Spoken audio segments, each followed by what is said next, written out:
Olá, pessoal. Bom dia, boa tarde, boa noite. O objetivo desse vídeo é comentar sobre uma competência muito importante, que é o pensamento crítico. Então, tem alguns elementos que são principalmente reforçados na cultura brasileira que atrapalham a gente desenvolver as habilidades que vão culminar na competência pensamento crítico. E eu separei aqui algumas delas para comentar com vocês, que são a primeira, os apelos emocionais. A cultura brasileira, ela valoriza muito a expressão emocional do seu povo, o que é ótimo, lindo. Só que o fato da gente valorizar muito os apelos emocionais nos torna vulneráveis a julgar fatos ou dados com o mesmo, como eu vou dizer, o mesmo peso emocional. E a gente recorre a esses pesos emocionais também para validar fatos e opiniões e dados, o que não é muito bom nem muito confiável. Vou dar um exemplo, né? Imagina uma torcida de futebol extremamente apaixonada pelo seu time. Se você apresentar para essa torcida dados que nos últimos 10 anos o desempenho desse time tem caído e eles têm gastado mais, essas pessoas muito apaixonadas elas vão tender a encontrar nesses dados brechas para argumentar a favor da sua paixão. Então, todo esse apelo emocional, ele tira o distanciamento necessário para a gente analisar fatos e opiniões sem necessariamente se sentir atingido por eles. Então, quando a gente mentora, por exemplo, projetos de empresas, no Startup Weekend, eventos, né, de empreendedorismo, enrolou tudo, empreendedorismo, quando a gente faz esses eventos em escolas, que os jovens, né, são mais apaixonados ainda, eles têm uma ideia incrível, acham que vão ficar milionários com aquilo e defendem, né, fielmente, não, e a minha ideia é demais. E aí você vai dar as suas opiniões para ajudá-los a melhorar a ideia. E se essa opinião for uma crítica, algo que ele tenha que mudar ali no projeto, ele fica ofendido, como se você estivesse atacando ele. E isso acontece em muitos lugares, né? No próprio ambiente de trabalho pode acontecer. De você ter ali colegas que você faz uma crítica construtiva para melhorar o desempenho de algo e ele leva aquilo para o lado pessoal, de modo, ah, você está me ofendendo, isso é uma, né, tá desfazendo aqui do meu trabalho, e não é isso. Então a gente tem dificuldade de separar emoção e os gostos com o que é realidade, o que é fato, o que é dados, para melhorar ou analisar alguma coisa. Um segundo ponto é o pensamento de grupo, que é derivado aqui desse fator emocional. Pensamento de grupo vem muito da gente ter um forte senso de comunidade e pertencimento na cultura brasileira como um todo. O que é ótimo, só que, né, a mesma coisa, o fato da gente ter apelos emocionais fortes às coisas e às ideias e ter um senso de pertencimento forte ao grupo faz com que a gente tenha a tendência de achar que o grupo diz é mais verdade do que qualquer outra opinião oposta ou qualquer informação que contradiga isso. Então a gente prefere, né, manter ali o bem-estar no grupo, reforçando o que aquele grupo diz, sem questionar, do que questionar, criar uma indisposição com esse grupo, ou realmente, né, analisar os dois lados de forma imparcial, visando uma análise crítica de informações, né, sem esse envolvimento emocional extremo, tá? Porque envolvimento emocional vai ter, mas que não seja extremo. Então, esse pensamento de grupo cria um senso comum muito difícil de ultrapassar barreiras ideológicas, barreiras de análises, num geral. A gente vê muito isso quando você pergunta para uma pessoa sobre algo, né? Sei lá, você acha que tal coisa funciona? Aí a pessoa, a primeira referência que ela tem, primeiro é uma memória pessoal, o que não é errado, tá? A gente realmente vai lembrar de algo que passou referente a aquilo.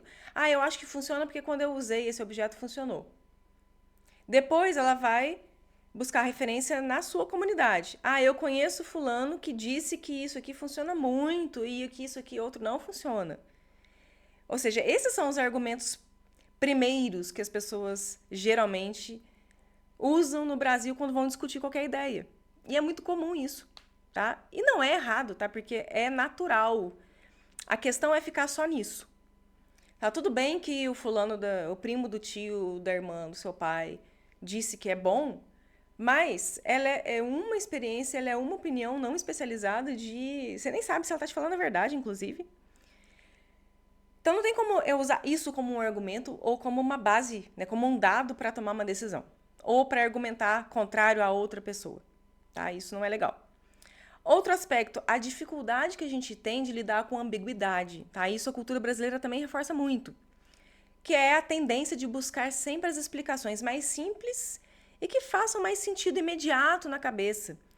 Nós não aprendemos ao longo da nossa escolarização a aprofundar nas buscas.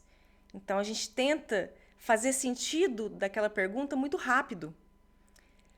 E isso incomoda quando a gente não consegue. Então a explicação mais simples, a explicação talvez mais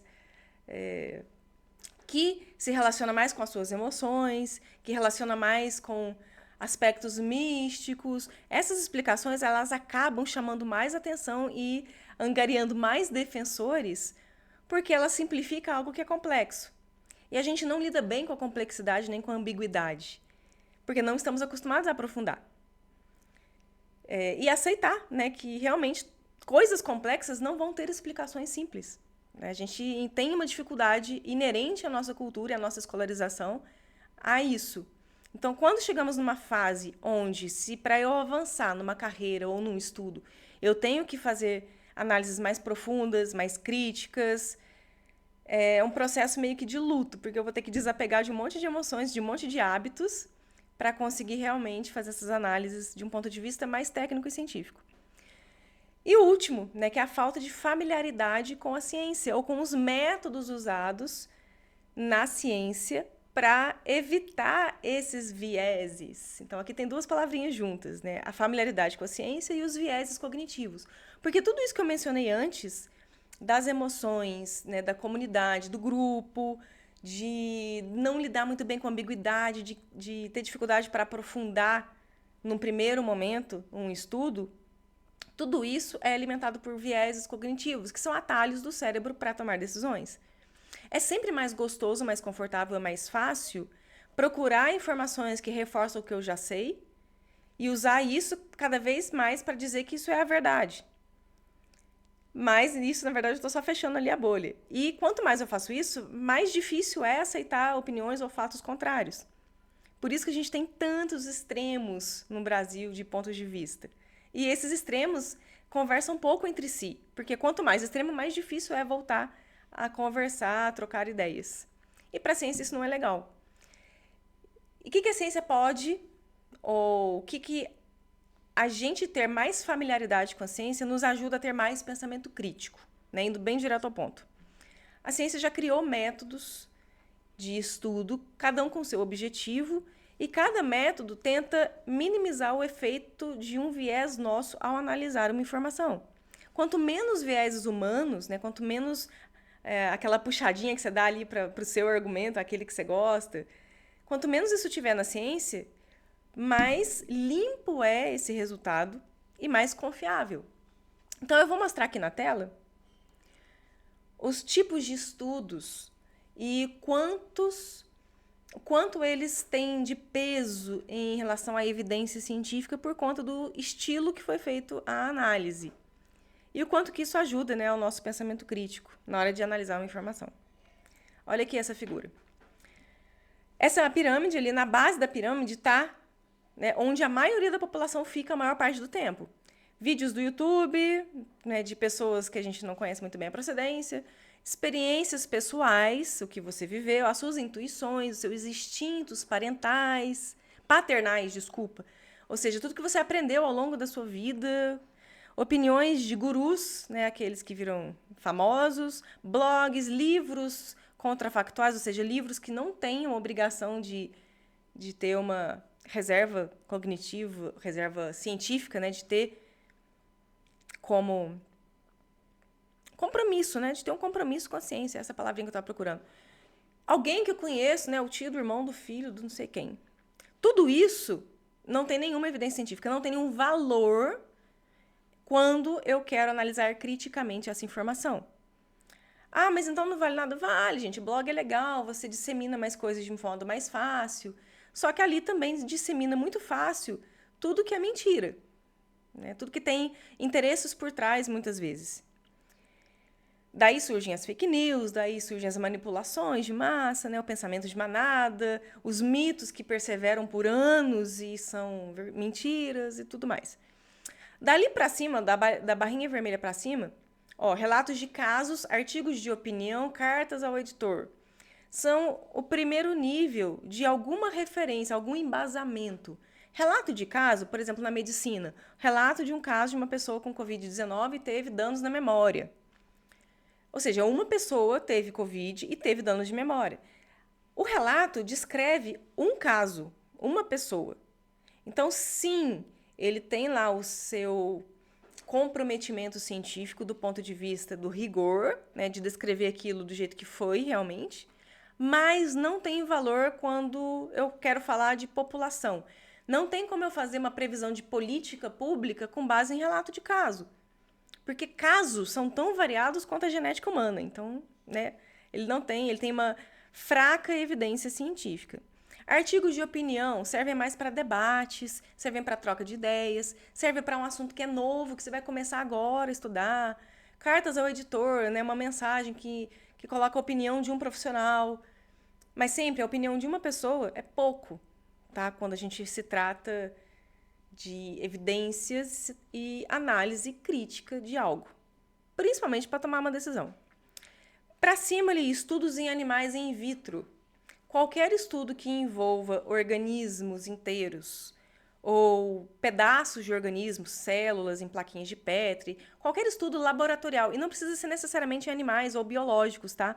Tem estudos em laboratórios que são de materiais. Qualquer estudo laboratorial, a gente fala de pesquisa básica, que é uma pesquisa que investiga fundamentos. Então, o fundamento das conexões ali da mistura do aço com ferro para uma liga metálica nova. Qual que é a propriedade dessa liga? Ou vamos estudar ali neurônios de hipocampo para entender a fisiologia deles perante a falta de cálcio ou perante uma droga X. São estudos de base que vão fundamentar e explicar como coisas funcionam.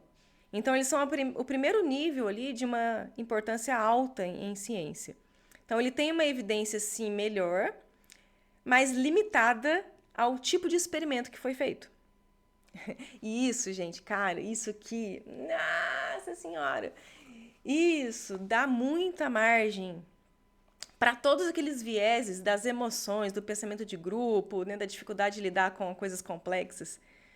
Transformar um resultado de um estudo experimental em uma manchete sensacionalista e aí virar um mito social.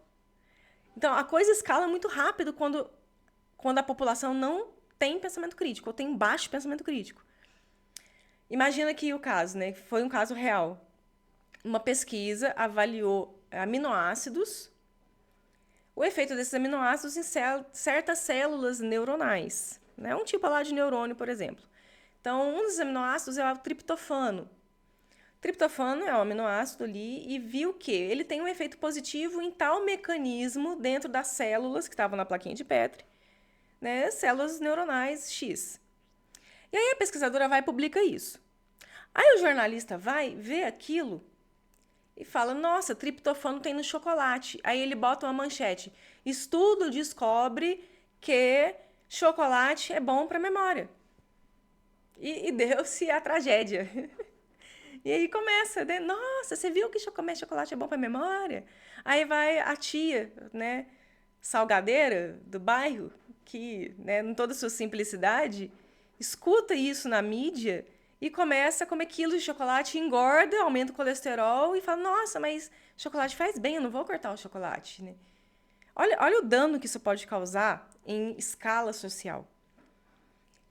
Então, há um nível de distorção de um estudo experimental para uma manchete que é bizarro. E esse degrau alto, né, da distorção é o que o pensamento crítico consegue evitar, fazer com que, né, eu absorva aquilo como verdade.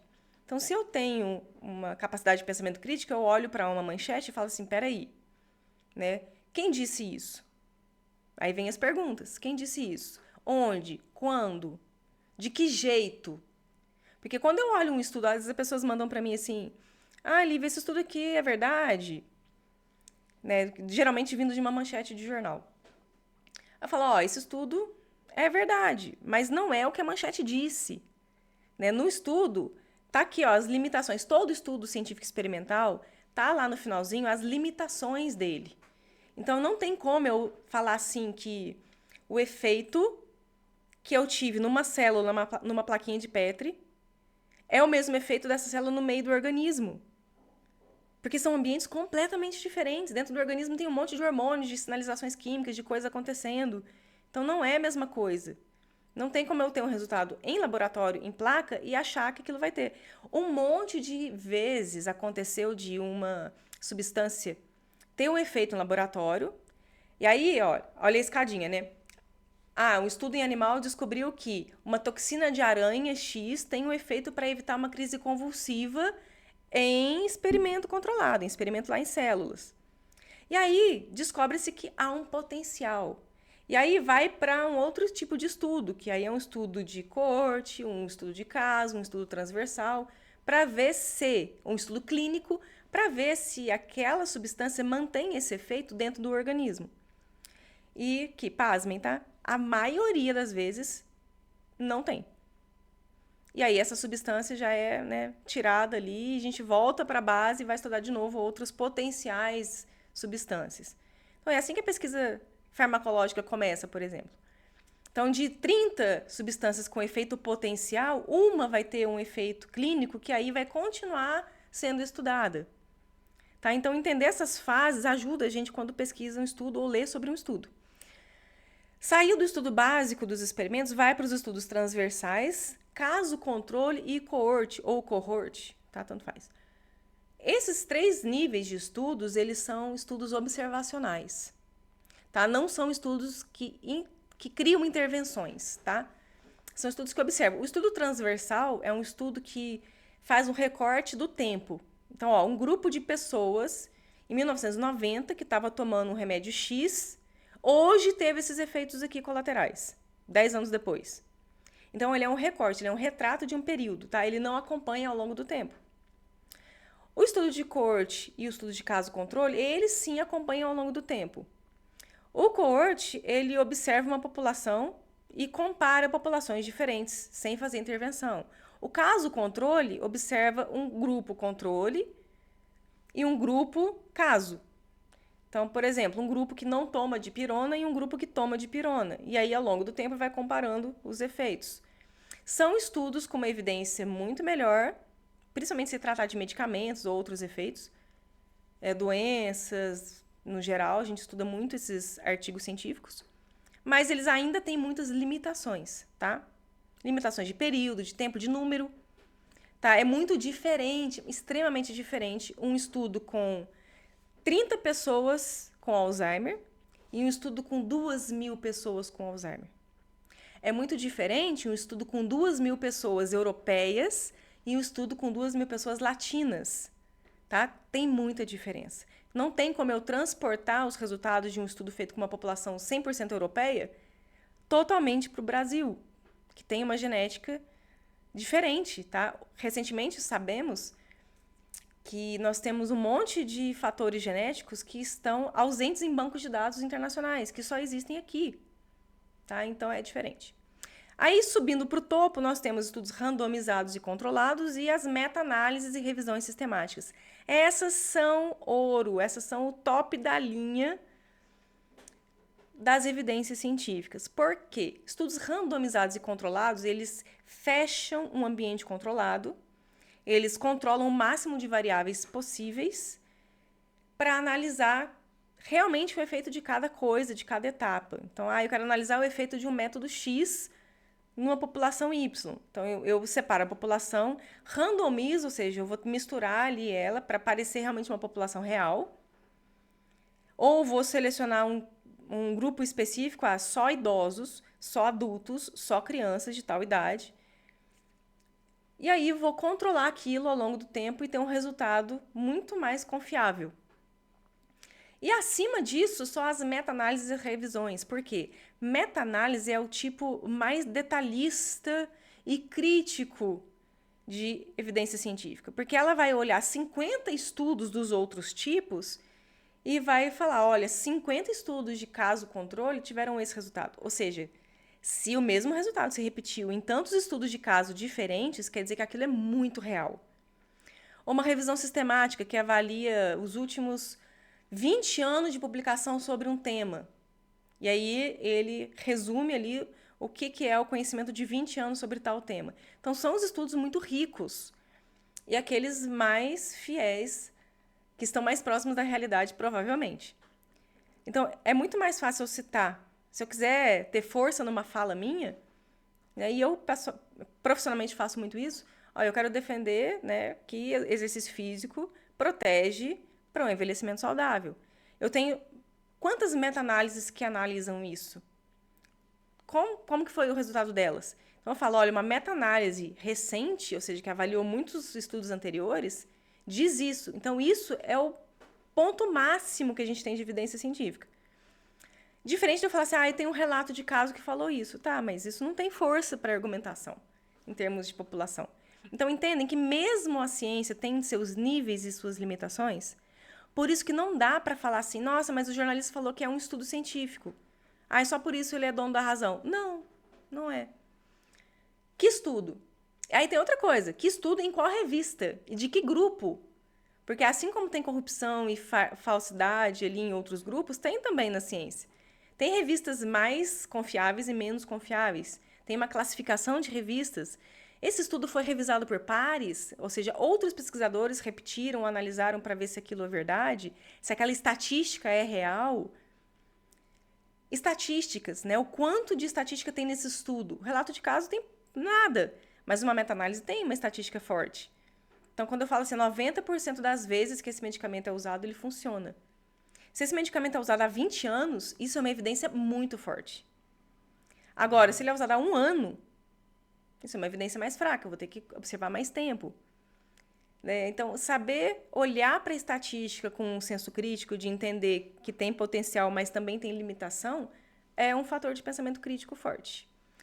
Beleza? Espero que essa viagem na maionese que eu fiz aqui não tinha roteiro esse vídeo, tá? Então, espero que tenha ajudado. Se ficou alguma dúvida em relação ao tema, manda para nós que a gente responde. Certinho? Beijo para vocês.